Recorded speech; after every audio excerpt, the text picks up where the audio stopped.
Brandon. What's your name? We're in Finally Brandon. in Brandon. Finally in Brandon, Manitoba. How do you feel about being in Brandon, Brandon? I feel pretty good. My name town.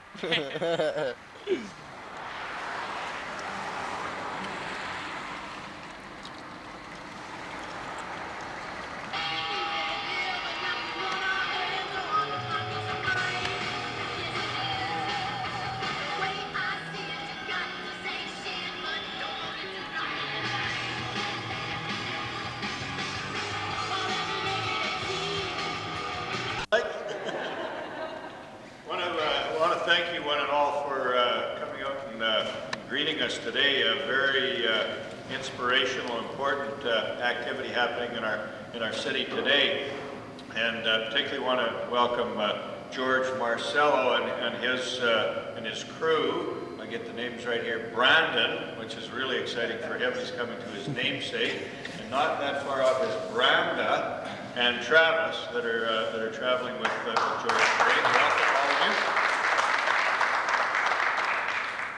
Again, it gives me a great deal of pleasure on behalf of Mayor Reg Atkinson, who is away probably somewhere slightly warmer than this, maybe having a walk of his own, but on his behalf and that of City Council, indeed all of the residents of Brandon, to have walked a little piece with George today and to welcome him to Brandon and thank him for stopping in Brandon, and more importantly, for taking up the cause to bring more awareness and hopefully funding to the cause of organ and tissue donation. George and I had the opportunity to chat a fair bit as we were walking into the city here, and certainly an inspiration for me to spend some time with him. George himself is a organ recipient. Get the terminology straight here. About 5 years ago, had a liver transplant, and prior to that was very sick, and I guess feels he may not have been with us were it not for the transplant. I'm sure he'll tell us more about that. So he is a walking monument to the success of organ donations, and I really think it's something we all as citizens of our country need to get behind. So I want to welcome George and bring him to the podium, as mayors do. We've got the key to the city for you, George. I'm not sure what doors it'll open. Let us know which ones you can't get into, as well as a nice pin from the city of Brandon. And I know that our staff have a very active itinerary for you over the next 2 or 3 days, I believe, to help you in spreading the word. So welcome to Brandon, and great getting to know you. I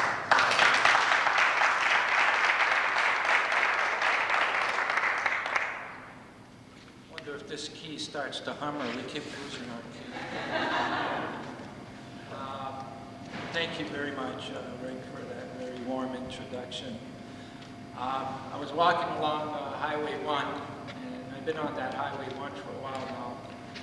And since I've left Ontario, it's all flat. So it was a real pleasure to see some hills when I was coming down Highway 10. But I'm being told by Rick that I better get used to that flatland, or somebody, Brian, I think I was being told, because there's a lot more ahead of me. So, well, today is day 235 of, it's getting extended more and more, but presently we're at 527-day campaign. And this campaign is about addressing the critical shortage of organs and tissues in our country. Canada ranks as one of the lowest in the civilized world. And because of that, many people on the waiting list are passing away. And presently, there's close to 4,000 right now on the waiting list. Now, what this campaign is geared to do is to raise the consciousness, the level of consciousness, and to bring about a very positive message to each and every Canadian from coast to coast about the importance of organ donations, about the importance of making that decision, letting people know that this decision should be as important as our decision of voting, our decision to get married, our decisions of writing out wills. It should be right up there with all those other important decisions in life. And it hasn't been for a long time. And because of that, and not only that, we are having a lot of people that are passing away that could be saved. And we are having a lot of people that are passing away wanting their organs to get donated and didn't get donated.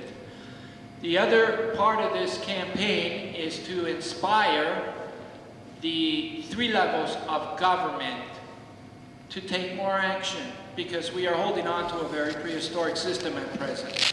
And this system has not been working, and we need to get with the times and look at what other countries are doing, such as Spain, who are having a very, very success in their rate of organ donations. People on the waiting list over there have a very optimistic chance of receiving an organ. Now, that's because their governments took the proper action, and we need our governments to do the same. We need our governments to take this to the forefront, to make this a priority. There's too many Canadians that have passed away that could have been saved, and life should be a priority, and we need to address it as a priority. And this is why we're going from community to community, vocalizing this, so that we can get their attention and we can get more things done. One of the And he is walking, I believe, across Canada, the 500-day walk, and it's for organ transplant, and he's founder of the step-by-step program. And I'll turn it over to him, and he can explain. He's in Brandon. He came on Thursday, wasn't it? Friday. Friday. And I'm heading off. Floor is yours. Thank you. How's everyone this morning? Good. Good. We've really enjoyed being in Brandon the last few days. We have a very beautiful town. We got a chance to see the Wheat Kings on Friday. Was anybody there watching the game? Oh, 1, 2. Is that all the fans that we have? Support your team a little bit more.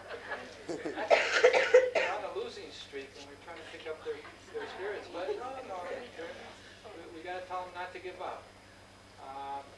Anyways, I want to introduce my road crew. This is Miranda, who's answering our cell phone that keeps going on. And that's Brandon. He's doing a documentary. He's going to document the whole walk, and then we're going to put it out on the television. And they're both from Fort Francis. Does everybody know where Fort Francis, Ontario is? You know where it is? It's pretty far from here, right? Yeah. Well, they both joined me about a month ago, and they're recent high school graduates, and they're coming on for a whole year, because I have a year of walking left to do, and they're finding it both exciting, but a lot of hard work. So it's going to be quite the experience for them. Now, the reason why I'm walking, you might want to ask. You want to ask why a guy would be crazy enough to walk across Canada? Oh, yeah. Especially in winter, that even makes it more crazy. Well, I'm trying to get the attention of our government, and also I'm trying to leave people with a message. And the message is that our country right now is suffering because we have a big shortage of organs, and organs are needed for people that are very, very sick, and they're going to die unless organs arrive.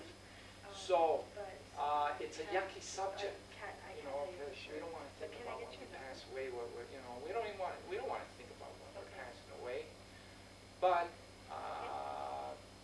you know, it's something that we need to think about though too, because and it's something that we have to talk to our parents about, you know.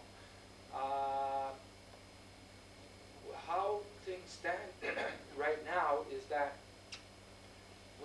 somebody is very, very sick and they need a heart or they need a liver Sure. and they need a kidney, Okay. the only way they can survive is because someone made that donation of donating their organs. And there's not enough Canadians right now that are aware of this in Canada.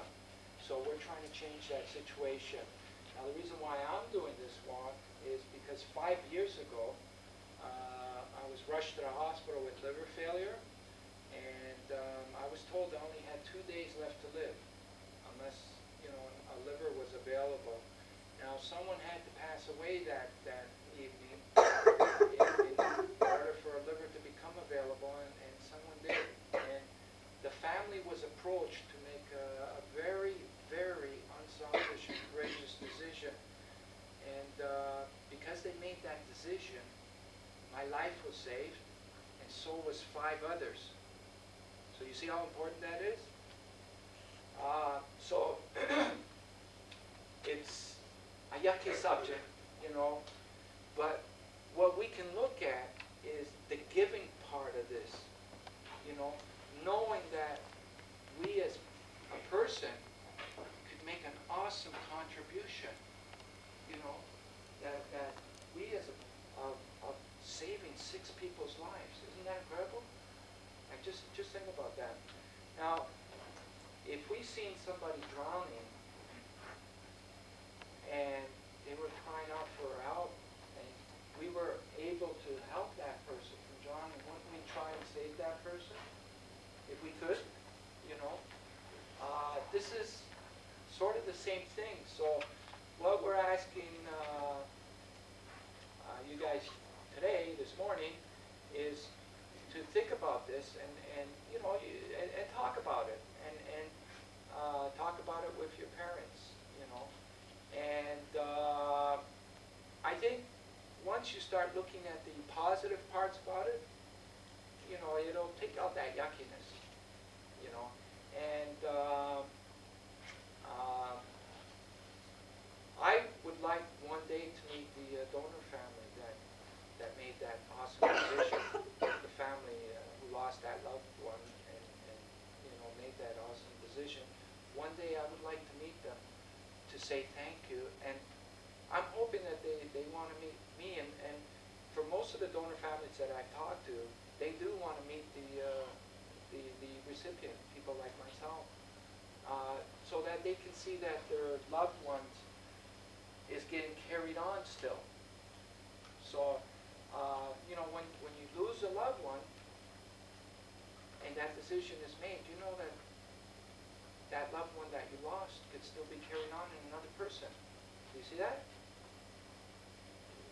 So, it's still a bit of a yucky subject, you know, but there's other countries right now that have sort of talked about this more than we have. You know, countries like Spain, and you know, they talk about it in their schools and everything, and they're doing really well, you know, with people surviving. More people are surviving in that country, you know, than they are in our country. So, and they really celebrate this awesome gift, you know. So today's message is really about giving, you know, about thinking. See, for you to think about becoming an organ donor, you have to think of somebody else. You have to think of your fellow human being person. And you know, and it's awesome when you can think that you can give something to somebody else.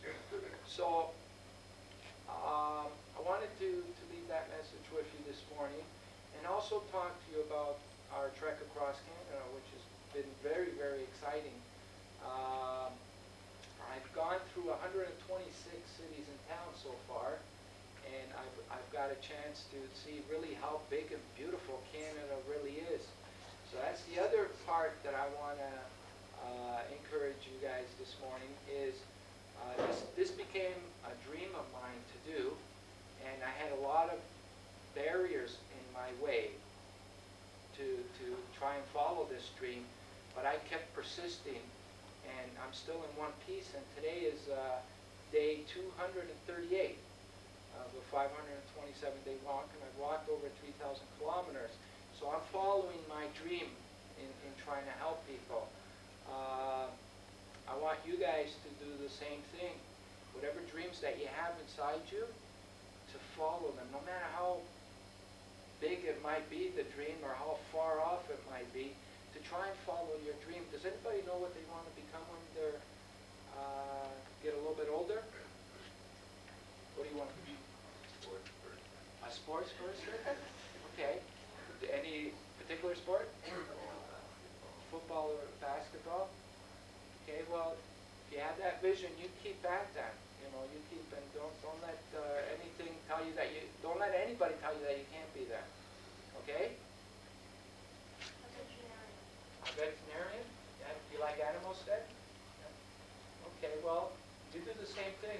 Like, you know, whatever it takes for you to become a veterinarian, go after that, okay? Okay, was there any other questions about organ donations or the walk or the road crew that came on? Yeah. Where'd you start? I started from Toronto. Does everybody know where Toronto is? The Toronto Maple Leafs and the Argonauts. I started in Toronto June 20th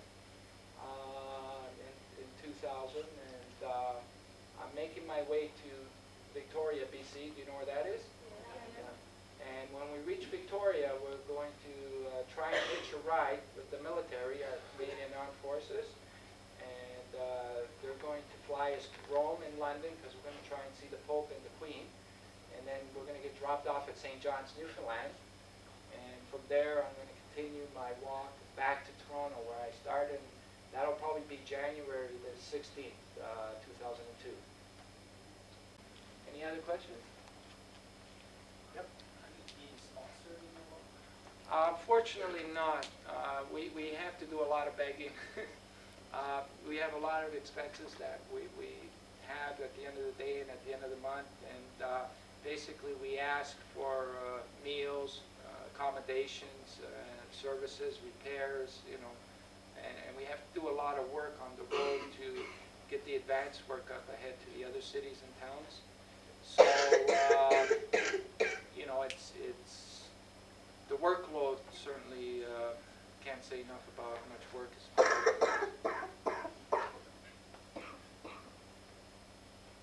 Any other questions? Yeah. When someone in Canada needs an organ transplant, do they basically search Canada, or is there a larger network when they're looking for an organ? It's actually in Canada. It's not the same as the bone marrow registry that they have for the world. Now, one day we could see a world organ bank, you know, where we'd be able. It'd be a little more difficult, but so Canadians are dependent on Canadians at this point. Yeah. Did you ever stop? Did you take a whole day to stop or something? For breaks, I've had a few days to stop, and it gets pretty tiring sometimes. So when I enter a big town like Brandon, or big city, I'm sorry, we sort of take a couple of days, but we still have to do a lot of work while I'm here, and then we get back on the road. Yep. Sorry? Not in the winter. In the summer we did, though. Some barriers and problems that you have on the way. Can you give us a couple of examples of situations that you've had that have been a difficulty for you? Yeah, well, I've had a few physical problems. I've run into, in the summertime I had sunstroke a few times. Also caught a few flus. Also had my toe infected at one point. I almost had to get amputated. And also caught a virus while I was walking along Lake Erie. I caught a mild form of E. coli. And then in the winter I got frostbite about 5 times. My nose almost fell off in Selkirk. It was so cold. Those are the physical challenges, and you know, then there's emotional challenges, being away from home, and then we have our financial challenges, you know, constantly trying to survive and keep the walk alive.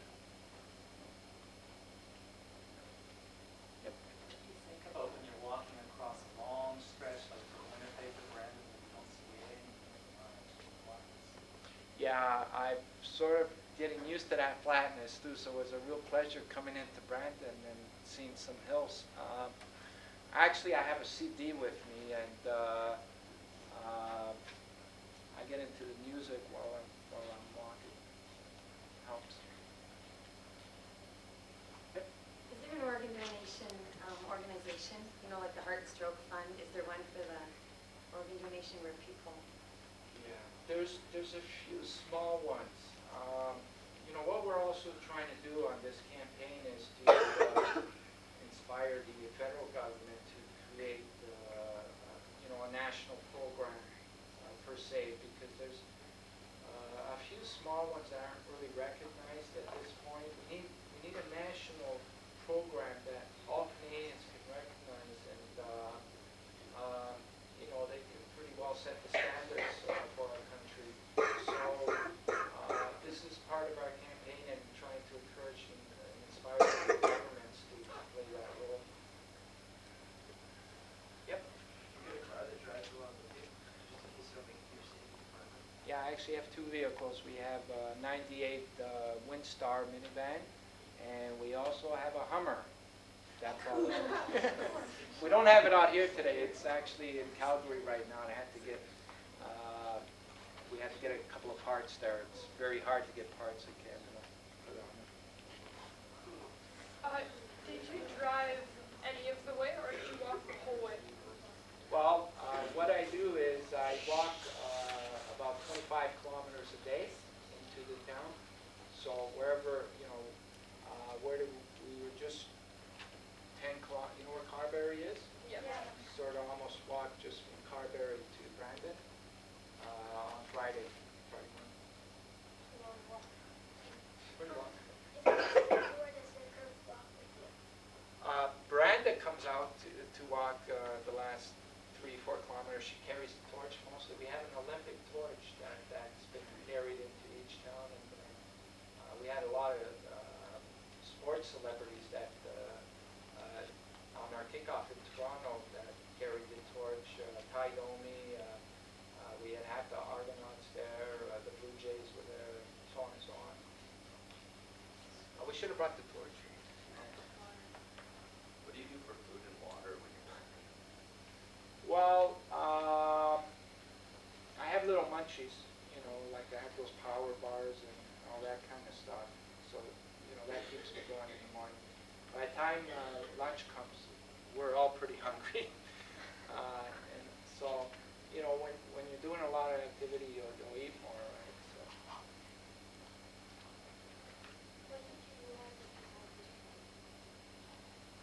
I guess when I was very sick and they told me that, you know, I only had about a couple of years left to live, and then when I was rushed to the hospital that morning and told that I only had 2 days left to live, you know, I pretty well accepted that I wasn't going to be around here much longer. So when I woke up after that surgery, and I had a new liver in me, and I had new life beating in me, and I was thinking of two things when I woke up after that surgery. That I had a chance to still live, and also I was thinking about that family that just lost a loved one, and they were really grieving and sad and everything. And I was thinking of the awesome contribution that they made at that moment. So my dream was to say thank you to them and to do it in the best way possible. So my dream developed when I woke up after the surgery. How did you become a Christian? Sorry? How did you become also Oh, okay. Because there's so much work involved in this, I tired out 4 road crews. So I need a road crew too. So by the time I reached Fort Frances, the road crew I had wanted to go home. And so they went home, and I was left with nobody. And another person that's on the road crew, Travis, who's in Calgary right now, getting the Hummer fixed, I met him. Then he introduced me to Miranda and Brandon in Fort Frances, and all 3 of them are from Fort Frances. So, you know, they seen, what I had to do and that I was part of road crew, so they got really excited and they wanted to help me out. And we talked to their parents and everything, and their parents are behind it 100%, and that's how they came on board. We call them our rock and roll road crew. Isn't it kind of weird knowing that you've got someone else's liver in you? Oh yeah, it was really weird at the beginning. No, there's a weird process that you have to go through because I have to try and get used to that, you know. So what I started thinking of, I wasn't thinking so much of having someone else's liver. I was thinking about that someone was willing to donate something to, at a very difficult time to save somebody's life. So I look at it like that, and it makes it easier to know that, and plus that's one of the reasons why I want to try and meet the family one day, so that if they feel like they're my extended family right now. Are you trying to get to like all the cities or just most of them? All of it. There's 500 cities and towns that we want to reach by the time we finish.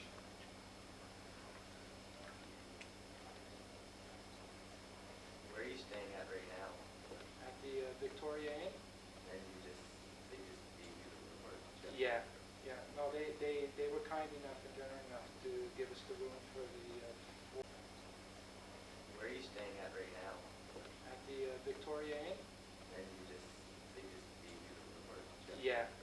No, they were kind enough and generous enough to give us the room for the 5 days that we were here.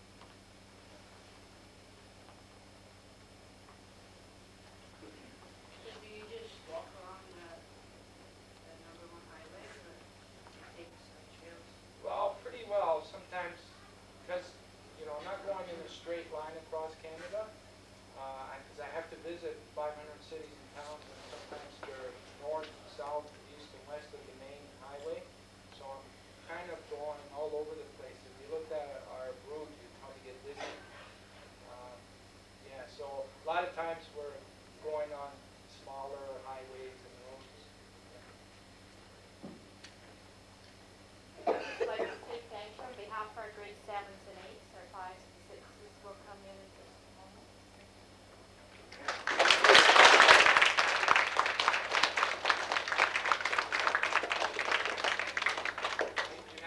He is with us today. He's walking throughout Canada to raise awareness for organ transplant, and he wants to share his story with you. How's everyone this morning? Good! Oh, that's what I like to hear. Does anybody know about organ transplantation, what that is? It's when, if you die, you give your organ to someone else. That's great. Did everybody hear that? No, not really. Oh, really? You want us to go over that? When you die, you give your organs to someone else. Okay.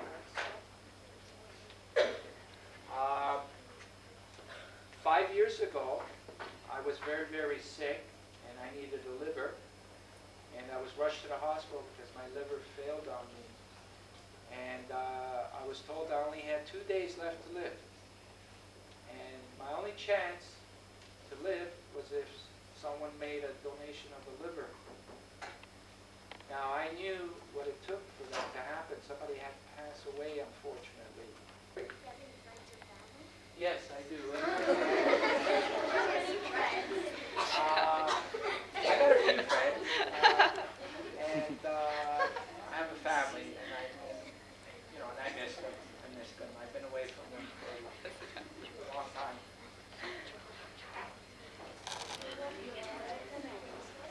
Sorry? No, I couldn't do that because I have to stay on the road. So, but I talk to them on the phone, and we write, and I keep in touch. Sorry. Toronto. Does everybody know what Toronto is?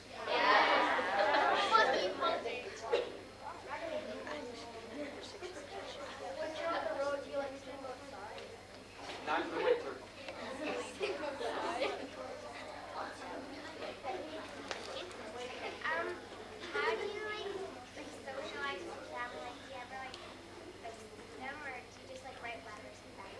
to the family that donated the organs? Yeah, that's a good question. The only thing I can do right now is just write a letter, but I'm hoping to change that. I'm hoping to meet them one day. If they want to meet me, I want to meet them. Where do you sleep in Oregon? Do you like go to a hotel or something? Yeah, during the winter, there's been a lot of hotels that have been helping us out, so they give us rooms for free, so we can stay there. You walk all the time? Like mostly all the time? Mostly all the time. Do you walk or do you go by car? No, I can't go by car. Are you like escorted by cars? Yeah, I have Brandon follows me in the Windstar minivan, and Travis, who's not here, follows me in a Hummer. Switching cars. When you get in a car, it's like sit down and then go back up again. Yeah.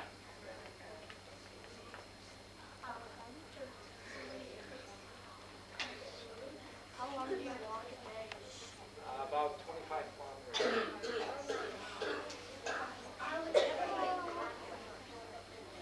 I don't know if the kids know this or not, but how do people actually go about making it known that they want to have their organs donated? Well, one thing that we're encouraging the kids to do is to talk to their family, and make it known about how they feel about it and everything. And at present, it takes the parents' consent if they're under 18 to authorize that. When you walk, you could see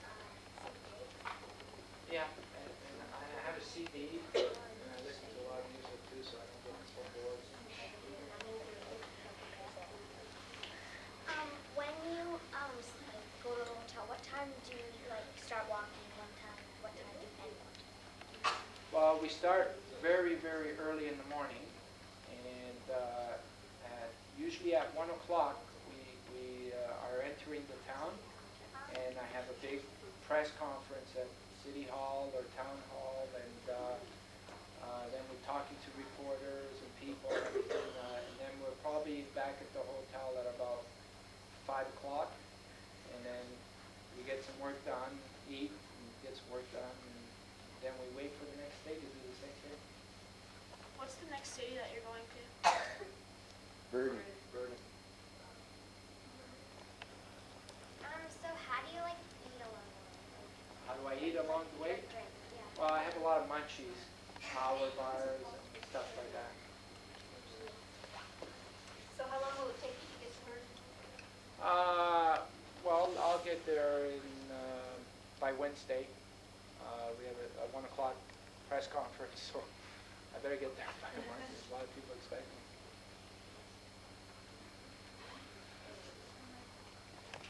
Do you walk or do you I walk.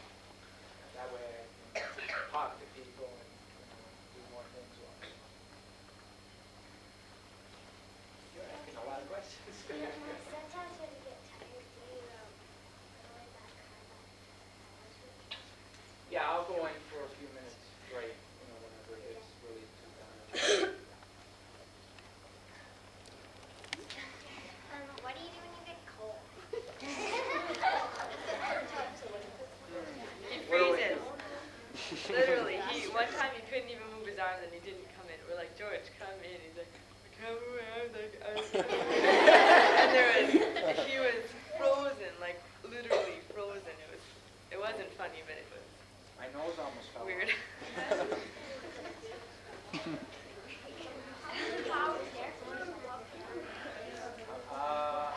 About 4 or 5 hours. So what's your rate then? Have you worked that out? Yeah, it's about 6 kilometers an hour, and so we're roughly doing about 25 kilometers to each town.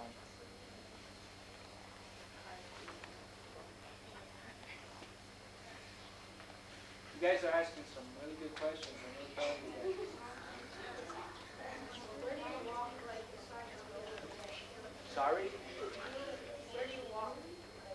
On the side of the road. Oh, I'm on the side of the road until we get our police escort, and we're on the road. You know, they give us a lane. When you get the police escort, you're walking still, right? Oh, yeah. We sort of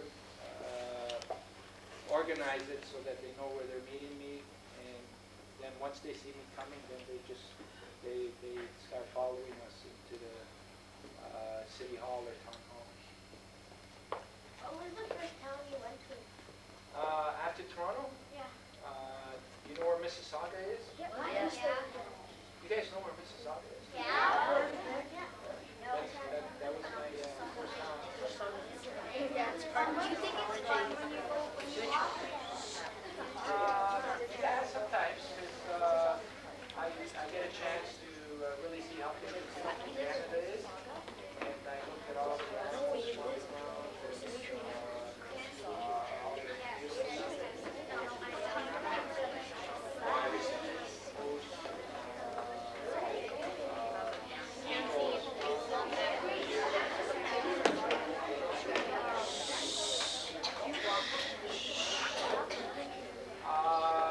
yeah.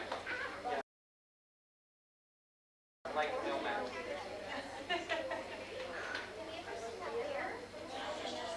I did not up close. It was kind of far out the woods.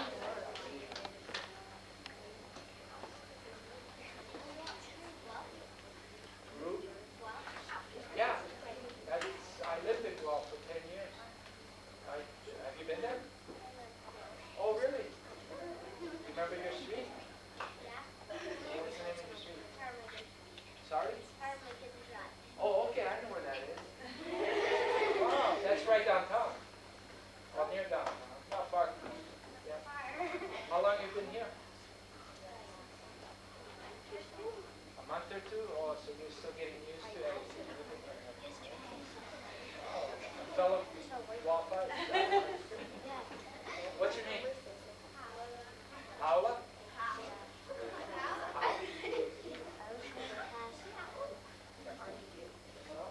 Hope you enjoy living here.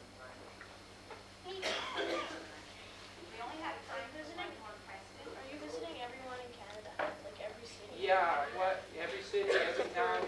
What we want to do is have our message so that every Canadian right across Canada will hear it. Okay. One more? Okay, who hasn't asked me a question? 126 cities and towns so far.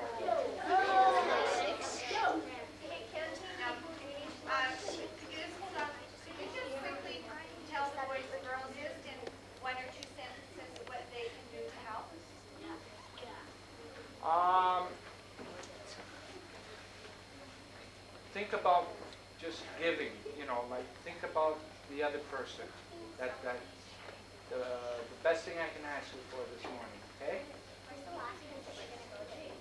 I'm going to end up back in Toronto. Yeah, going right around the world almost. Thank you.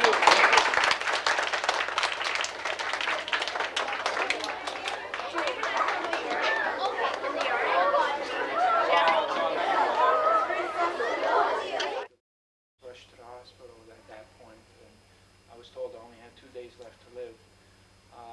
And my only chance of survival was an organ to become available. So I already knew that Canada was suffering with a shortage, and that the odds were definitely against me. So I pretty well just said, okay, well this is it. The next day an organ became available because somebody passed away, and the family of the loved one that passed away was approached to make a decision whether they would donate their organs, and they said yes. And my life and 5 others were saved because of that decision. As soon as I got out of that hospital, in 10 days, I wanted to do something about this shortage that we have here in Canada. So like 5 5 years later, this walk across Canada got planned. I'm actually on day 238 today. I've been on the road for 238 days. I visited 126 cities and towns. While I walked through Ontario, we got Premier Harris's attention to acknowledge what I did in the throne speech, and more importantly, he created the Premier's Advisory Board on Organ and Tissue Donations and nominated Don Cherry as the honorary chair, and we needed a loudmouth. And then while I've been in Manitoba, we had a big reception and press conference in Winnipeg, and we met with the Premier's office and the Mayor's office, and they are presently now taking steps in addressing this issue in the province of Manitoba. So we're scheduled to be in Regina on February 22nd, where we're going to get an audience with the Premier and the Mayor's office over there, and then in Edmonton with Alberta, and then when we reach Victoria, the same with the Premier over there. We're also hoping to get Prime Minister Chrétien's attention to this, so that he can take the necessary steps to help this problem, because one of the main reasons why we have a shortage is because we're holding on to a very prehistoric system. Our system right now is that we're encouraging people to become organ donors by signing a donor card and then expressing the wish to their family. But what happens is the decision has to be made at the hospital. Now, the family that said yes, in my case, were extraordinary, because most families, when they're approached at that moment, will say no because they're in a state of shock. And they're in a lot of grief, and it's hard for them to think of anything else but the grief that they're in, and it's a bad system. So what we're trying to do is put the focus for the decision to be made outside of that. We want to make the decision legal binding and develop a national registry so that we'd be able to register a legal binding decision in a data bank, and that it could be popped up at the hospital instead of approaching the family. Now, families that have donated organs have found a lot of comfort in their grieving process, knowing that their loved ones' organs are continuing on and save the lives of up to 10 people, actually.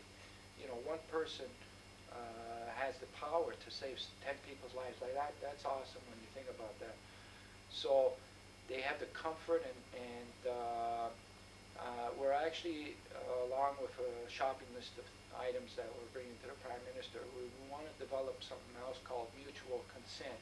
At present, recipients like myself can't meet the family, and there's a lot of donor families that want to meet the recipient. So what we want to put across is something called mutual consent, where there's a mutual desire to meet. There should be an option available for that meeting to take place, because it would help with closure and completeness, and would give the recipient a chance to meet, their extended family. Because that's how I feel with the donor family that donated the organ. I feel like I have an extended family out there. So there's a lot of things like this that we're bringing to the attention of not only the public, but to the 3 levels of government. And hopefully we can turn things around and be as successful in this area as other countries like Spain. Spain is doing remarkably well in their rate. Anybody that goes on the waiting list there has a really good chance of receiving organs, because their government embraced the idea and the spirit of organ transplantation when they found out it was a cure. And once upon a time it wasn't a cure. It was only a short extension on somebody's life because we didn't have the proper drugs. But up until 10 years ago, there's been excellent drugs that have been able to not only bring a person's life back, but their healthy life back. So we have a cure in our hands, and our country hasn't embraced that. And we need to, because we have 4,000 people right now that are on the waiting list. And, you know, just like myself, I just went for a regular medical checkup 8 years ago, and I was told I had something terribly wrong in my blood. All of a sudden, I have this virus eating up my liver, you know. So anybody could be prone to get an organ disease. So whether it's liver, heart, lung, you know, whatever it is, we should try and have a country that has the best system possible. So this is why we're going from community to community, and we're trying to get the public's attention and the government's attention. And we've done a lot of universities also. We found that a good breeding ground sort of thing to bring this you know, out to the public, and to bring it into classes to you know, do more work on it. As I know there's been excellent work done in the university when it comes to a lot of other issues, whether they're political, health issues, or whatever. We feel that this is an issue that should be brought to all the universities right across Canada. So, you know, with that, want to thank everybody that you know, gave us the opportunity to present this. And if there's any questions or anything about the walk or donations, you know, anything at all anybody wants to ask. Kind of got you off guard. I saw somewhere that is it the green ribbon that you wear? Like I've seen a poster somewhere that said if you support organ. Green ribbon is right. Okay. Yeah, that's right. And you know, it hasn't gotten that much of a national attention, but we're trying to get the same kind of attention that AIDS has with their ribbons. You know, so, and this is what's been lacking for a while. Like, we just don't have that exposure for it. So, and that's what we're trying to do.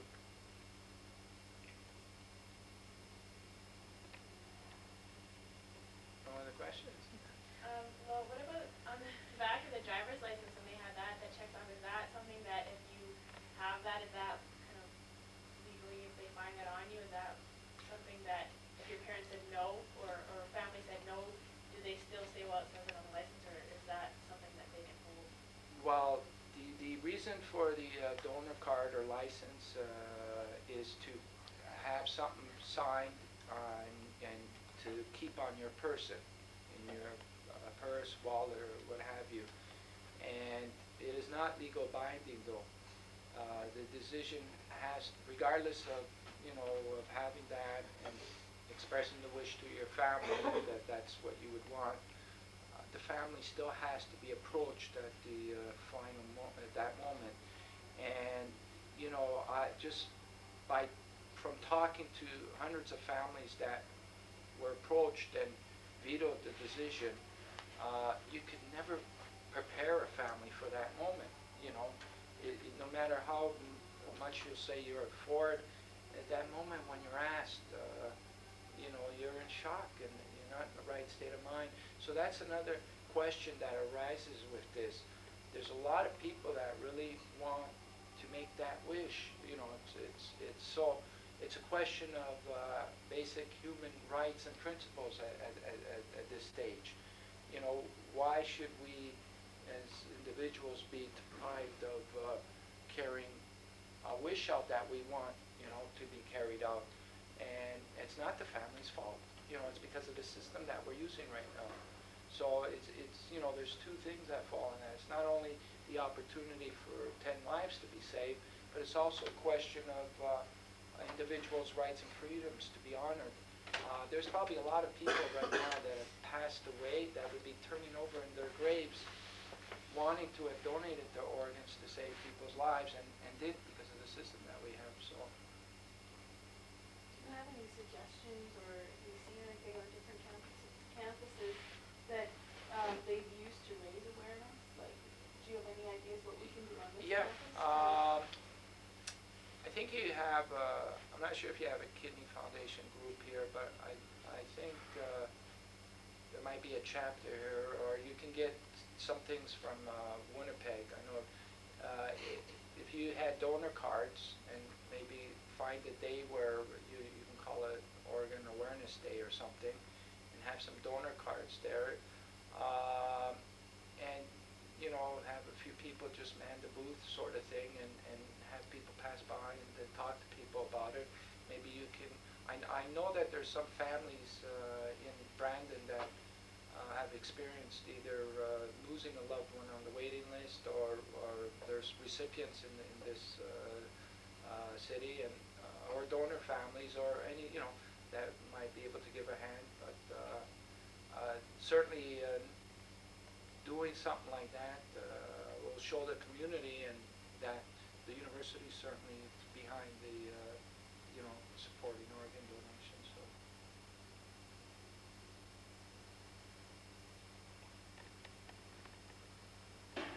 No other questions? Nobody wants to know how I feel after walking? Aren't you cold? Yeah, actually, my nose almost fell off when I walked through Selkirk. What was it, minus 55? He almost died when he walked to Selkirk. Like, it was ridiculous. He couldn't move his arms. Like, I can't believe he walked that whole way. It was crazy. Yeah, there's a bit of insanity involved with this. When do you expect to hit the West Coast? We're hitting Sparwood on April 16th, and we'll be in Victoria on July 27th. And at that point, we're going to hope to have the military there waiting with a plane, because we're making 2 trips, one to Rome, where we're hoping to get an audience with the Pope, and then to London to get an audience with the Queen, and then the plane will drop us off at St. John's, Newfoundland, and from St. John's, I started in Toronto on June 20th, and then from St. John's, Newfoundland, I'm going to walk back to Toronto, and we'll be finished January 16th, 2002.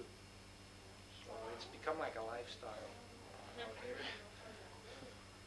It's exciting though, because you know, there's a lot of hard work, but it's also exciting.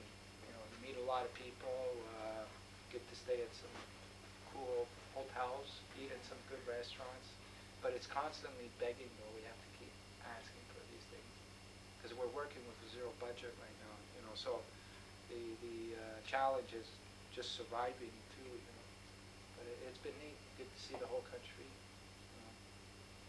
Right? Yeah, it's awesome.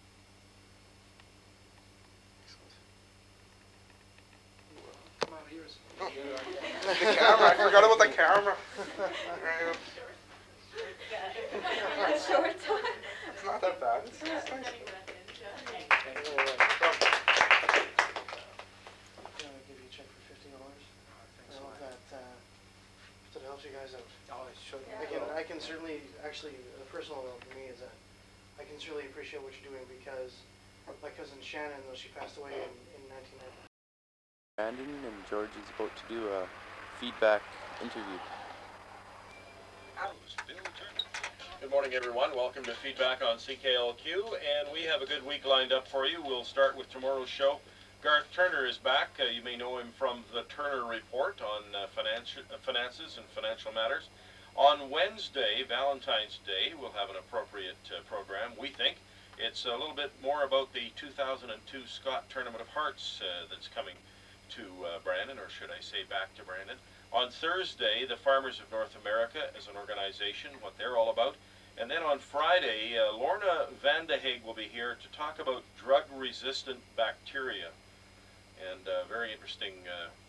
We'll be telling you some things I don't think you'll have heard before, and some things that are going to surprise you. The antibacterial soaps and wipes and everything else could be doing you more harm than good. Today, we're going to talk with a fellow who's tromping across Canada to raise awareness of organ transplants and tissue transplants. We've had a program last week on this. This will be part 2, and we'll get on with it after our break. Back in a moment.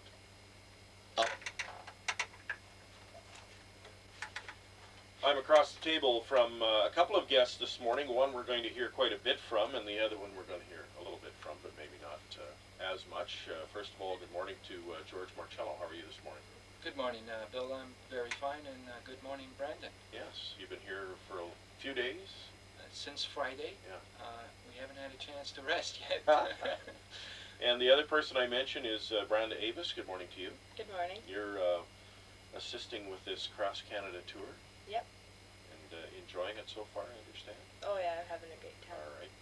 We'll get back to you in a few minutes here, but George, tell us what you're doing and what you're trying to do in what you're doing.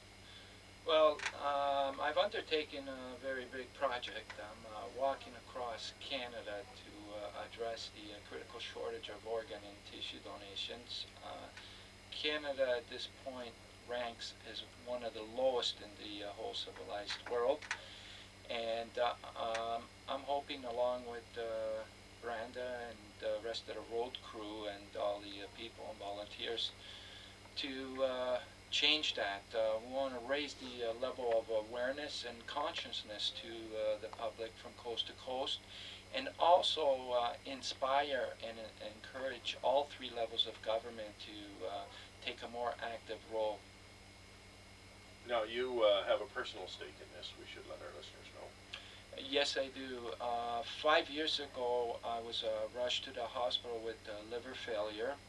And at that point, I was told that I only had 2 days left to live. My only hope was a liver transplant. And I knew too well at that point also that the odds were against me, because I knew that Canada had a big shortage. 3 years before that, I was diagnosed with liver failure, with terminal liver disease, and I was sort of preparing for that moment. So I pretty well counted my blessings and made my peace. Now, the next day, I was very fortunate to have received a call saying that there was an organ available. And the only way that happened was because somebody passed away, and the family was approached and made the very unselfish and courageous decision to think of others at a time of grief and shock. And they ended up saving my life and 5 others. So I knew that if I wanted to get out of that hospital as soon as I could, because I wanted to do something about this shortage. Now, somebody who's planning to walk across the country, that must be in reasonably good condition. I presume everything's working well health-wise? Yes, so far I've had my physical challenges, though, especially with this cold. I've gotten frostbite about 5 times. While I was walking in Selkirk, my nose almost fell off. It was something like minus 55 that morning. But I'm a fitness promoter, so I think that's helping out, and you know, and I keep focusing on the people that are on the waiting list right now and how desperately they're living right now. And so where did you leave from? I had my big kickoff in Toronto on June 20th, and our mission was to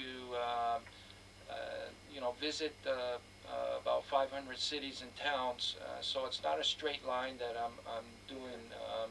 I'm going southeast, north, all over the place. So where then do you hope to end up, and when? Well, right now we're headed towards Victoria, where we're hoping to arrive on July 27th. And we're also making arrangements with the military. Nothing's confirmed yet, but it looks very optimistic that they'll help us with a flight to Rome and London, where we're hoping to get audiences with the Pope and the Queen. And after that, we'll get dropped off at St. John's, Newfoundland. And from St. John's, we'll continue our walk through the Maritimes, through Quebec, and then back to Toronto, where we'll be finishing at around January 16th, 2002.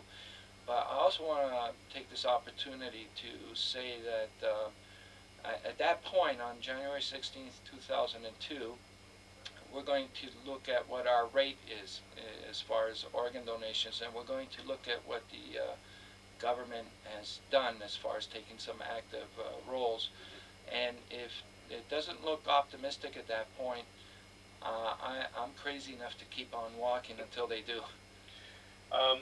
You know, without me telling you, that this cross-Canada thing has almost become old hat. And as such, it sort of makes it difficult. I think some people are disappointed in the attention that an effort like this receives. I wonder how you feel about the attention you're getting and the support you're receiving.